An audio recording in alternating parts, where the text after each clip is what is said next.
A nonprofit organization is a business entity. If you don't have paper and pen, grab your paper and pen, or you can Google as I talk. However, I'm going to say this. A passion project is your special project. It is your baby. When you begin to organize your passion project into a legal business entity, it becomes the public's project. I'm going to use some language that you may not be familiar with. You do not own the nonprofit organization. It is a public trust. So something to think about when you're taking your passion project to being a 501c3 nonprofit organization, it belongs to the community. The 501c3 status that you would apply for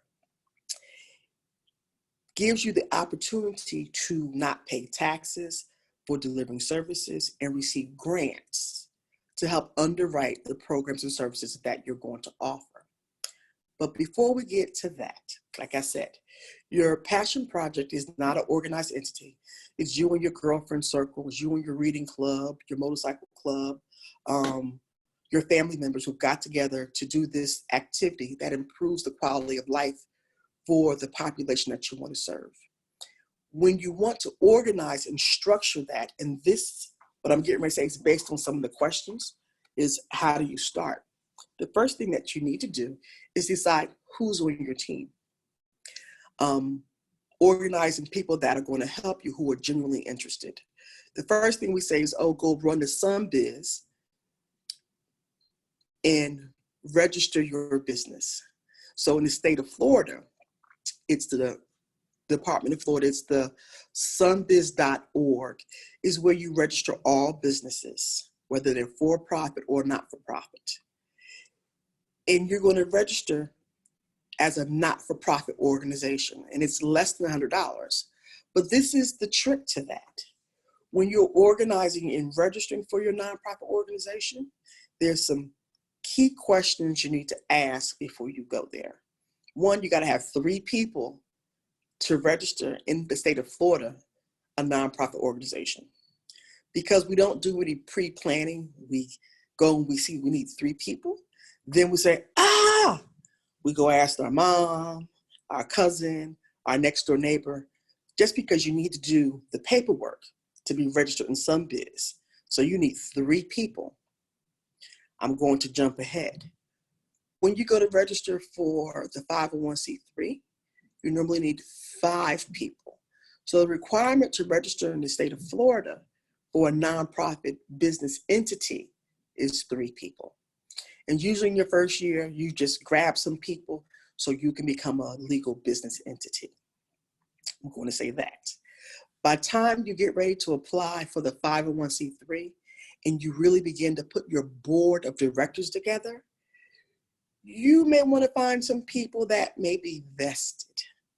And I say this because most of the nonprofit organizations that I've worked with or been asked to be involved with, they asked me to be on the board out of need to be a registered business. Now, I'm really, not that I don't want to save the wild pigs, but a friend wanted to create an organization to save wild pigs. I said, yes, I'll help. However, I'm not really interested in saving the wild pigs. I just did it just to help her get through that first year. Am I a good potential board member? No, not really, because I have no interest. And she has to yell at me and scream at me about showing up for meetings and raising money because I don't have a story to tell. I have no personal interest, so I'm not going to be inspired. And I really probably not going to share the information. So when you're thinking about your board members, the people that are going to be your number one cheerleaders to help you with your organization, which goes from your passion project. It could have been that same group of friends who said, yes, I want to be involved. When there's no obligation, it's easy for them to say, yes, I'll be involved. But when you decide to have an organized entity, is a whole different ball game.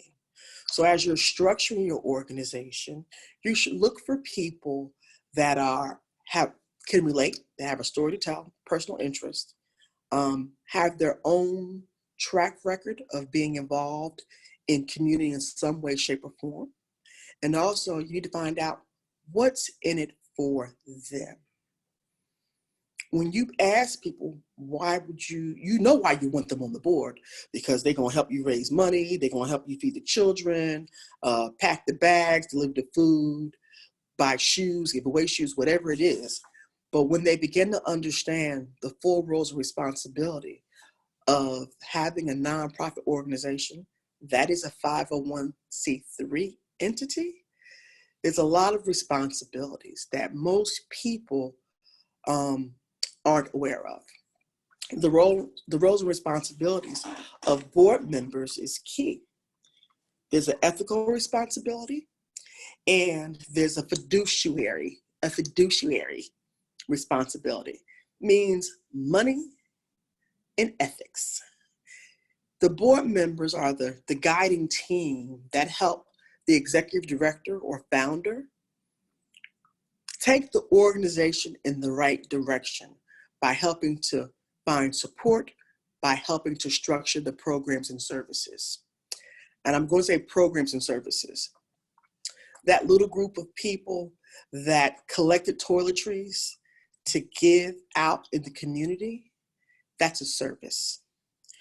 What I've noticed is that a lot of people have great ideas and have a great activity, but they don't understand how the activity needs to be documented to help structure the nonprofit organization. The nonprofit organization is a business entity that provides products and or services or both.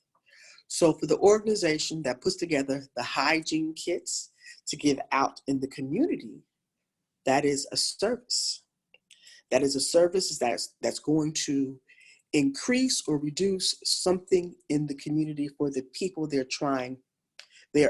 are engaging. So in each state, there's a different structure, but because we're in Florida, I'm really talking about Florida rules and regulations. Specifically, shout out to Overtown and organizations that are doing work in Overtown in any urban community. One question, is it important to organize your passion project into a nonprofit? If you're looking for money and donations and people to support your organization, yes, it is important to organize. One of the questions that was asked in your registration is, what is your passion project market area? So some people mentioned disaster relief, children after school programs for Haitian children to learn about their culture, women in music, art and culture, underprivileged youth, marketing, and youth STEAM. And STEAM is science, technology, is engineering, A is art and math. That person wants to learn how to run an organization and stay in compliance with the rules for nonprofits. Another person said they want to learn more about job development with nonprofits. Another area is raising funds for charities and sustainable operations. And one project market area is sickle cell disease and families. And the other one is local and global enterprises for community development. So I'm going to say that in the chat area, and I'll figure out how to look at it. If you have a question, put it there. So I'm going to go through the list again, and we're going to figure out how to ask some questions. So I'm going to repeat. Your passion project does not have to be a nonprofit organization. It could be an activity that you just do every year with your friends, but you will not be able to solicit donations where organizations will give you financial support or merchandise because they want the tax donation receipt. There's two things that go hand in hand: the 501c3 status and the tax exemption for tax deductions. In the state of Florida, there are certain documents you must have. I'm going to say it real slow. When you identify who's going to be on your board, whether it's president, vice president, or treasurer, you just need 3. Do all nonprofits need a board of directors? Yes, nonprofits need a board of directors. The board of directors do not have to have 20 people, but it does need a steering committee, an executive director, a treasurer, a secretary, or they all can be directors. It is the goal and the role of the directors to help support the mission and vision of the organization. In the state of Florida, to be a legal 501c3 nonprofit organization that has the right to solicit, you must be registered in SunBiz and pay for your registration renewal every year. You must have an EIN, which is the employer identification number.